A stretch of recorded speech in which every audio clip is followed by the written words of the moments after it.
everyone, and welcome back to the Psychology PhD, a podcast developed by grad students here in the Columbia University Psychology Department, where we discuss psych-focused graduate programs. Once again, I'm Thieu, a fifth-year student here in our program.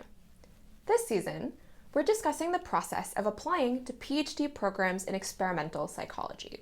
So far, over the course of the first 4 episodes, we've provided an introduction to graduate programs in psychology, discussed how to get organized for PhD program applications, covered the purpose and structure of CVs and resumes, and provided an overview of research experience in our field, including how to request letters of recommendation from your research supervisors. If you're just jumping in here, we do recommend that you check out those previous episodes. They are linked in the show notes for easy access. Now, let's turn our attention to the focus of today's episode, how to develop your statement of purpose for applications to PhD programs in experimental psychology. We've mentioned the statement of purpose, also sometimes called a personal statement, a few times in prior episodes. For instance, in episode 3, we noted that although your research experience will be listed on your CV, that you'll cover that experience in much greater detail within your statement of purpose. And additionally, in episode 4, we highlighted that you might want to attach a draft of your statement of purpose when you're requesting recommendation letters. But you might be wondering, what exactly is a statement of purpose and how should I develop mine? If you've been asking yourself these kinds of questions, we've got you covered here. In this episode, we'll discuss the following topics. The purpose of a statement of purpose, I know, no pun intended, the typical structure of such a statement, how to develop a cohesive narrative that ties together all of the content in your statement, and finally, some important notes and common misconceptions about your statement. And as always, before we dive in, it's worth noting that this content applies specifically to statements that you're developing for applying to PhD programs here in the United States, as customs may differ in other countries. So, without further ado, let's begin with the purpose of your statement of purpose. More than anywhere else within your application, this statement will allow you to tell your unique professional story to readers who will consider you for admission to their doctoral programs. While your CV will provide programs with a bare bones outline of your academic and professional experience, the purpose of your statement of purpose is to fill in these gaps and communicate your objectives for pursuing graduate studies and offer a rich illustration of the experiences that have prepared you for such a program. Your statement should showcase the big idea that you're most interested in studying in your PhD, your background and your motivation, and your future goals as a PhD student and beyond. So, how might you fit all of this content into a single statement? Next, we'll turn our attention to the structure of a typical statement of purpose. In this section, we'll first talk about the length of your statement, that is, how much space you'll have to write within, and then we'll cover how applicants tend to divide up that space to cover different topics. In terms of length, most programs will provide you with some kind of a limit. This might be a word limit, for example, a maximum of 1,000 or 2,000 words, or a page limit, for example, 1 or 2 single-spaced pages in a particular typeface and font size, like 12-point Times New Roman. If your program of interest provides you with these kinds of guidelines, it is very important that you stick to them. This is not a good time to run over by a word or a sentence and hope that no one is going to notice.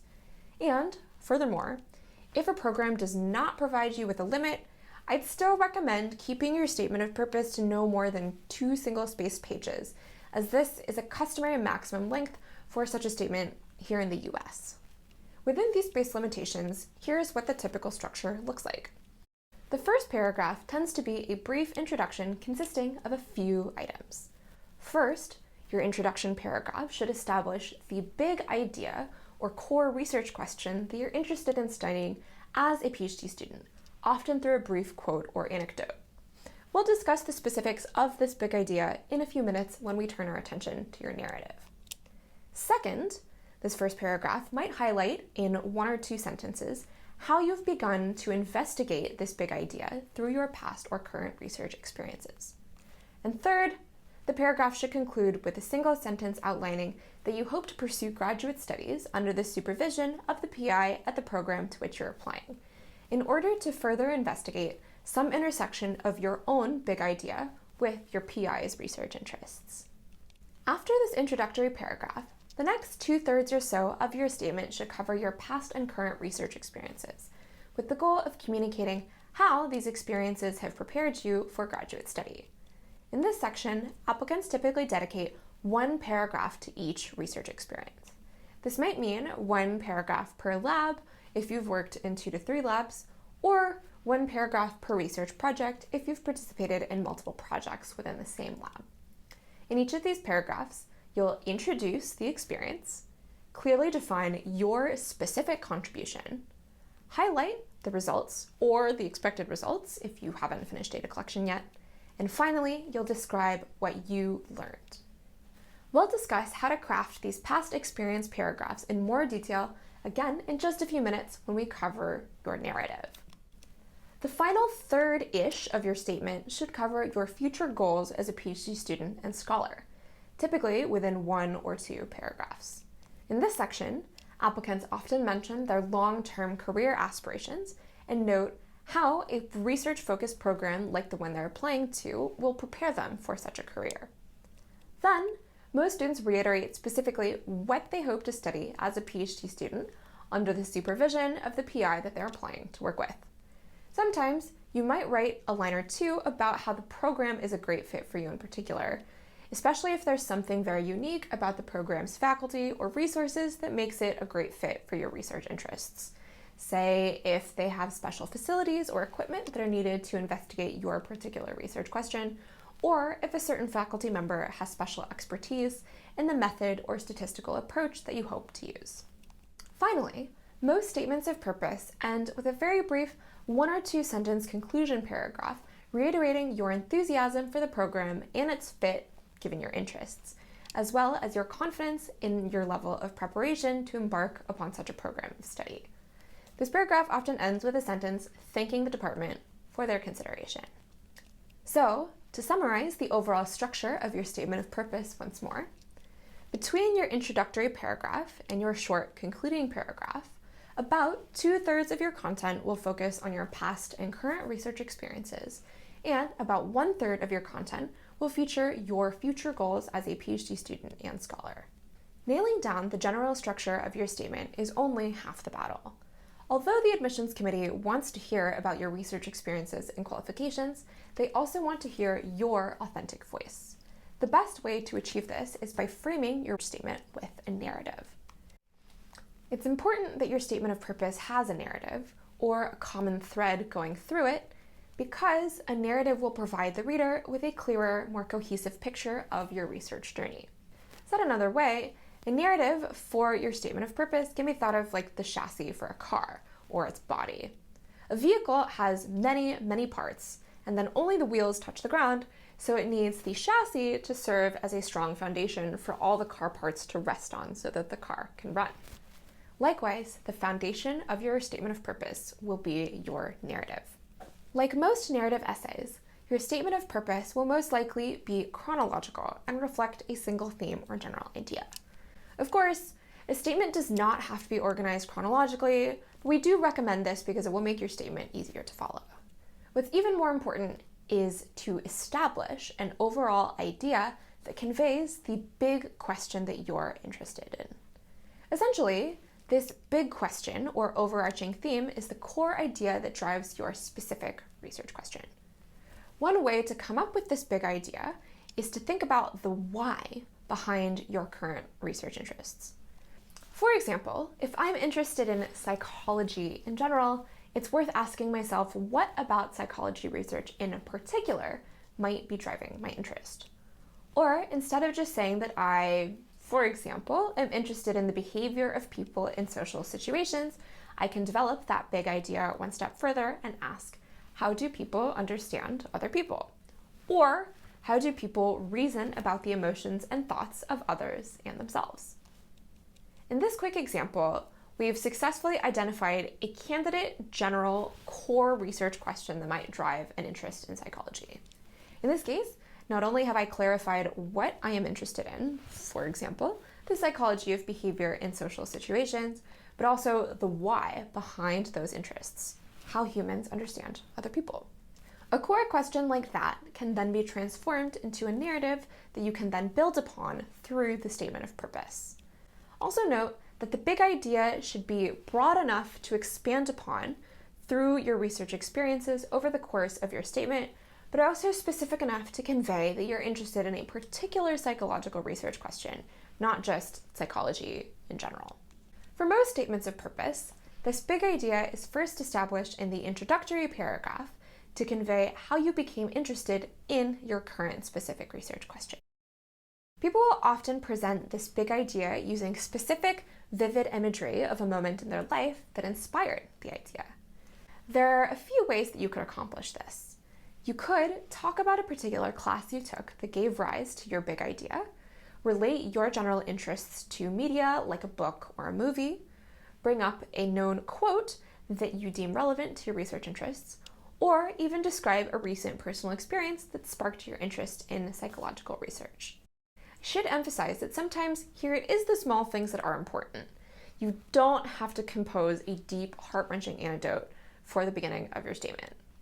Even if you don't consider a particular experience a big deal, if it does relate to your research interests, you can consider using it as a springboard to introduce your big idea.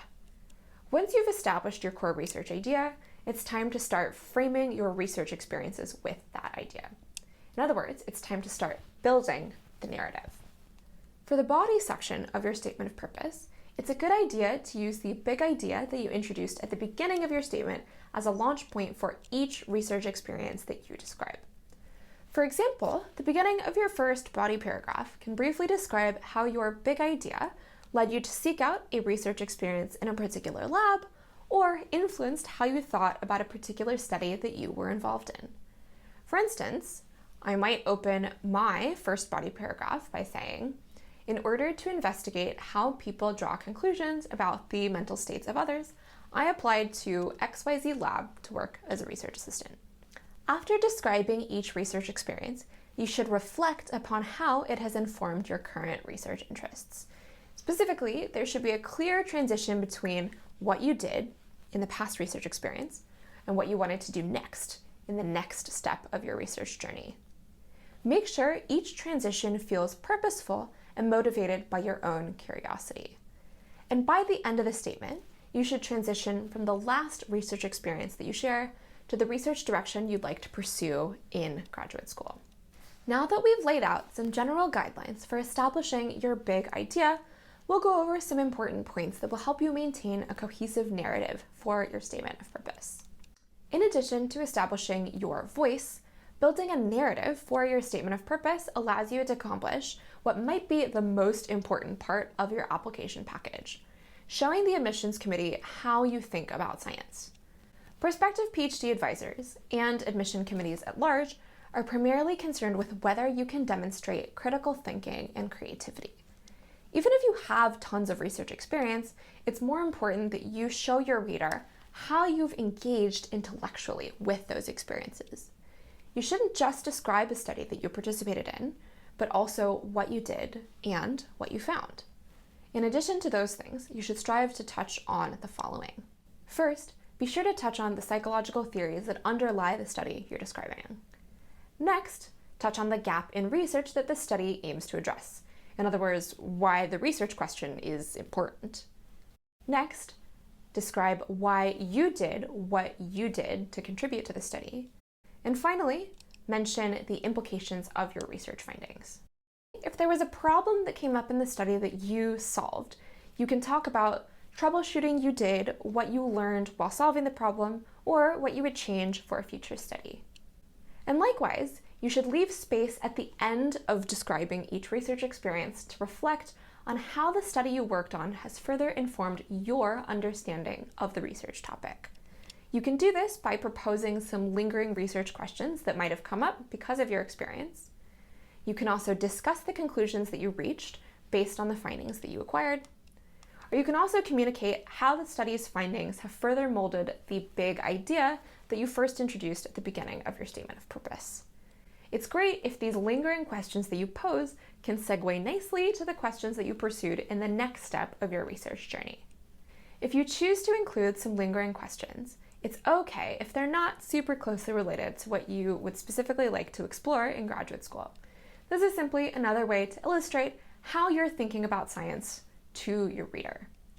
Above all, you should demonstrate some sort of intellectual grappling with the questions that you've come across over the course of your research experiences. After all, your reader wants to see you think like a scientist.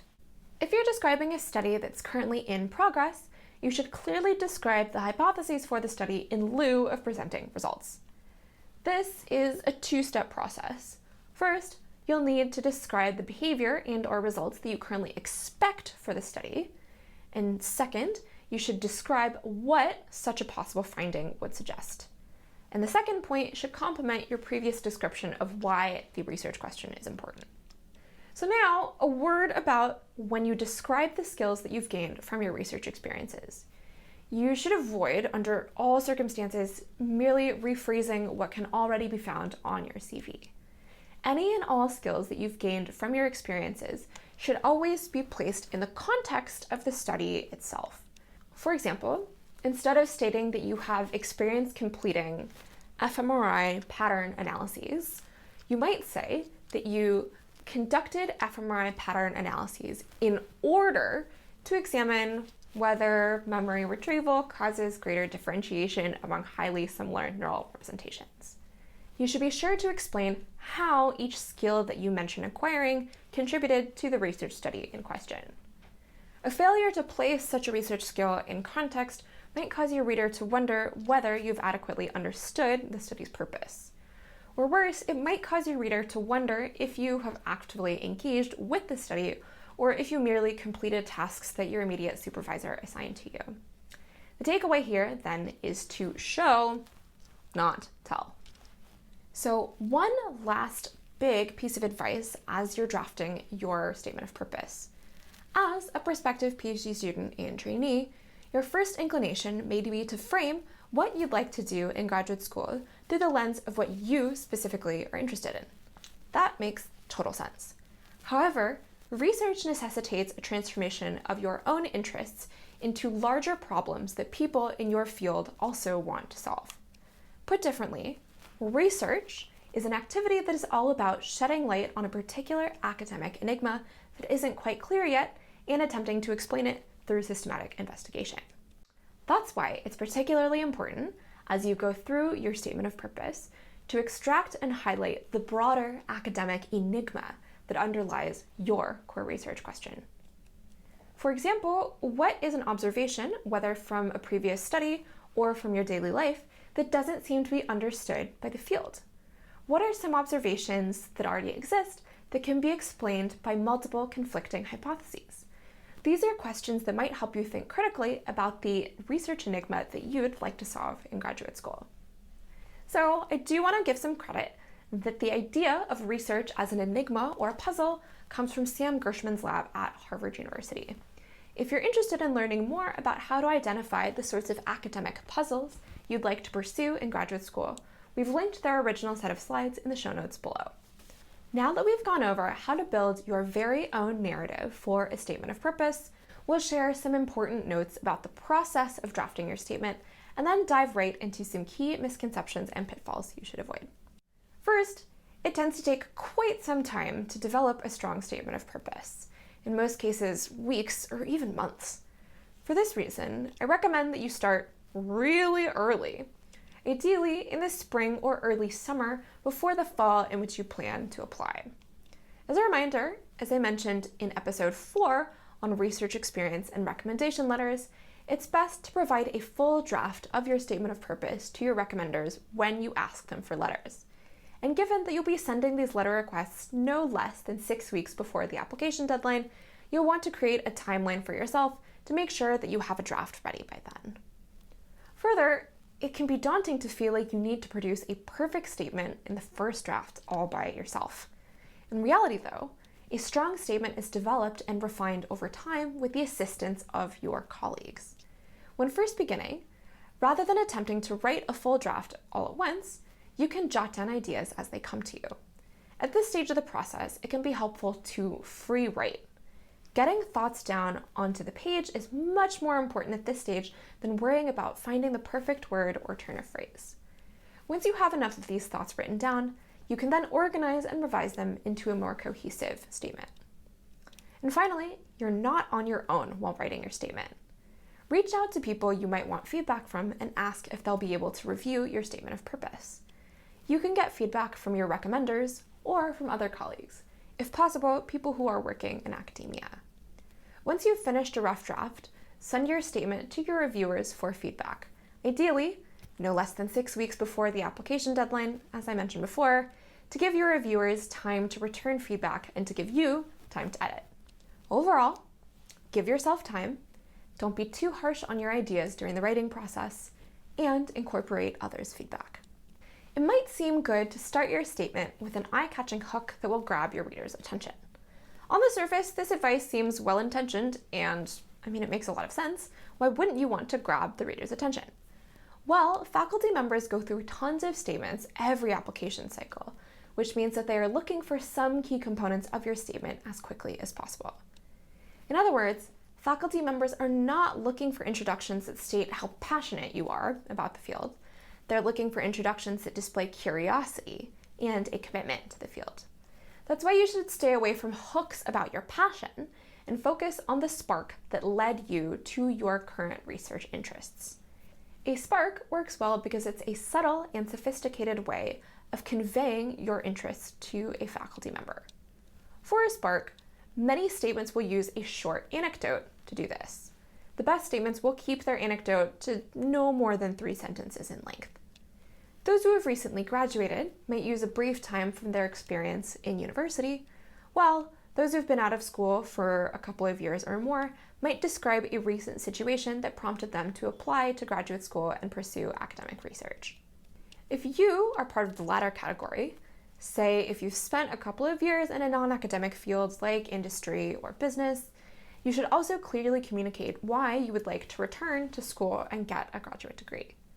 Reasons may vary from person to person. Some applicants may realize that their current field does not allow them to sufficiently investigate the questions that they're interested in using scientific methods, while others may desire to move forward from solely application to contribute to a greater body of knowledge.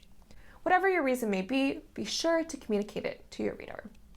And with that being said, you should avoid starting your statement with overly sentimental stories, cliches, inspirational quotes, and epiphanies. You should also avoid including any childhood experiences, or more generally, any experience that you had before college. Another misconception is that you should only include research experiences from psychology labs, or experiences that perfectly match the research area that you'd like to explore in graduate school. While it's strongly recommended that all of your experiences reflect academic research, it's totally fine if your past research has investigated scientific topics that aren't in line with your current research interests. This was the case for me, and if it's the case for you, it's imperative that you include a sentence or two about how your experiences led you to pursue the questions that you are currently interested in. If the field that you choose to include is outside of psychology, be sure to avoid scientific jargon that your readers might not know, and clearly describe your research question and associated hypotheses. Likewise, it may be useful to briefly explain why you would like to pursue graduate research in psychology in particular. And like any other research experience that you mention in your statement of purpose, you should highlight the skills that you've gained that ultimately make you a suitable candidate for the program you're applying to. For more information about what to emphasize in your statement of purpose, we've provided links to some great resources in the show notes. To make sure that you have the strongest statement possible, we'll now discuss some things that you should absolutely avoid including in your statement. In 2006, an article titled "Kisses of Death in the Graduate School Application Process" outlined key actions that would significantly decrease one's chances of admission, or kisses of death. For today's podcast, we'll highlight a few kisses of death as they relate to statements of purpose, with additional tips on how to steer clear of them. If you'd like to learn more about the other kisses of death, we've linked the original article in the show notes. The first kiss of death we'd like to highlight is discussing your personal mental health or the mental health of those close to you. If you're interested in pursuing clinical research questions during your PhD, you might be tempted to describe your own mental health experiences or the experiences of those close to you in order to introduce the spark for your research interests. In an ideal world, mentioning any mental health challenges you might have faced or overcome would not be met with any skepticism or disapproval. Unfortunately, in academia, the stigma tied to such personal topics remains. So it's best to avoid making any reference, good or bad, to your emotional or psychological health in your statement, even if it has led you to pursue your current research interests. Another related kiss of death is revealing large amounts of personal information, especially if the topic is sensitive. Your statement of purpose should only include information that reflects your intellectual readiness and professionalism. Having said that, I do want to make a small note about discussing hardships in your statement. While there are certain aspects of your application that you may feel driven to address in your statement, such as personal obstacles that may have led to a low GPA or any disciplinary action you might have received, you might first consider asking one of your recommenders if they could briefly mention this in their letter.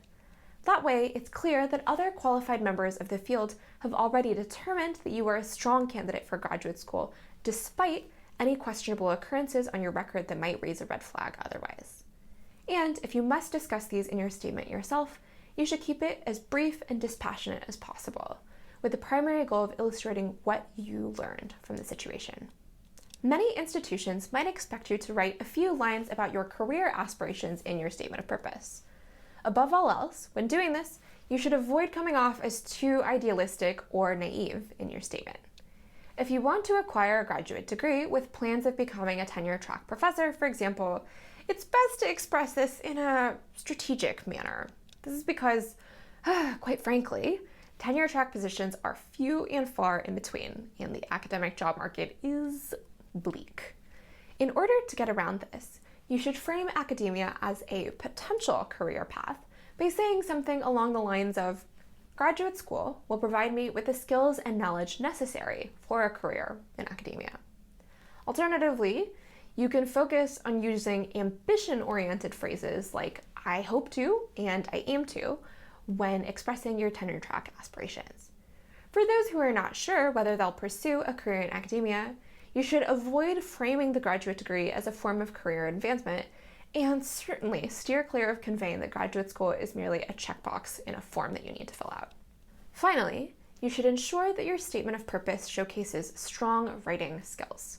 This means your statement should be cohesive and clear, and you should avoid any spelling or grammatical errors. Such errors in your statement of purpose, even if by mistake, may cause your reader to question your ability to produce quality work.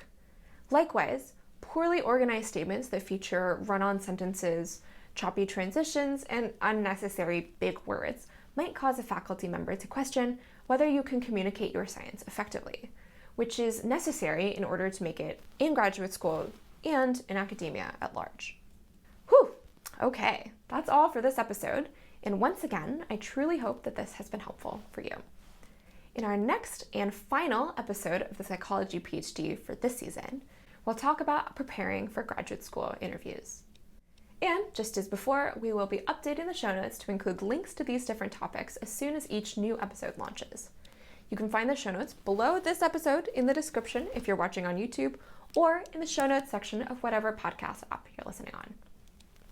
To receive notifications when new episodes are released, you can subscribe to our YouTube channel or to our podcast on Apple Podcasts, Spotify, or wherever you're listening. You're also welcome to join our email list to receive an email each time we release a new episode. And finally, if you found this content helpful, once again, please consider liking the episode on YouTube or rating and reviewing the show in your preferred podcast app. We'll talk to you next time.